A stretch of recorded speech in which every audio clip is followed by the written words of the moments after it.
വയനാട് കോൺഗ്രസിൽ ഗ്രൂപ്പ് പോര് രൂക്ഷം. വാട്സ്ആപ്പ് ഗ്രൂപ്പിൽ ചേരിതിരിഞ്ഞ് തമ്മിൽ തല്ലുകയാണ് നേതാക്കൾ. IC ബാലകൃഷ്ണൻ MLA, KL പൗലോസ്, മുൻ DCC president KE Vinayan, KPCC അംഗം എന്നിവരെ കോൺഗ്രസിൽ നിന്ന് പുറത്താക്കുക എന്ന ആവശ്യവുമായാണ് പോസ്റ്റ് പോര്. വിവരങ്ങൾ ജോഷില നൽകും. ജോഷില, തമ്മിൽ തല്ല് രൂക്ഷമാവുകയാണ്. അത് ബാങ്ക് നിയമന വിവാദം, ഗ്രൂപ്പ് പോര്, കോഴ വിവാദം.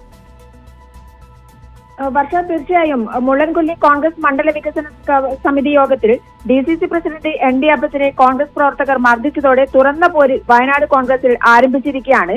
ഇത് വികസന സമിതി യോഗത്തിൽ നിന്നും തെരുവിലേക്ക് മാറിയിരുന്നു. ഇന്നലെ പകൽ മുഴുവൻ തെരുവിലേക്ക് എത്തിയ ഈ ഒരു വാട്സ്ആപ്പ് ഗ്രൂപ്പുകളിലും സാമൂഹ്യ മാധ്യമങ്ങളിലും നിറഞ്ഞു നിൽക്കുകയാണ്. മാത്രമല്ല, പോസ്റ്ററുകൾ മറ്റ് തെരുവുകളിൽ അടക്കം ഇപ്പോൾ പോസ്റ്ററുകൾ വന്ന ഒരു അവസ്ഥയിലേക്കാണ് കാര്യങ്ങൾ നീങ്ങിയിരിക്കുന്നത്.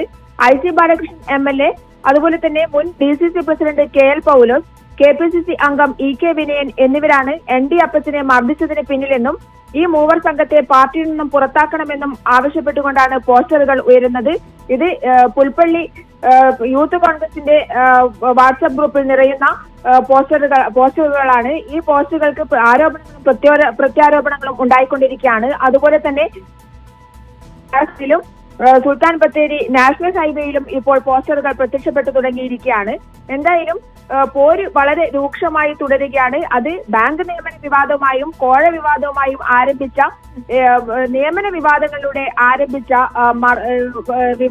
പ്രശ്നമാണ്, പോരാണ്.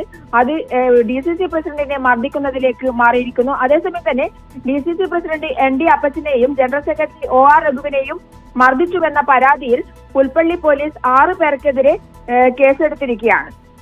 വർഷ. ശരി ജോഷില. ജോഷിലയാണ് വിവരങ്ങൾ നൽകിയത്.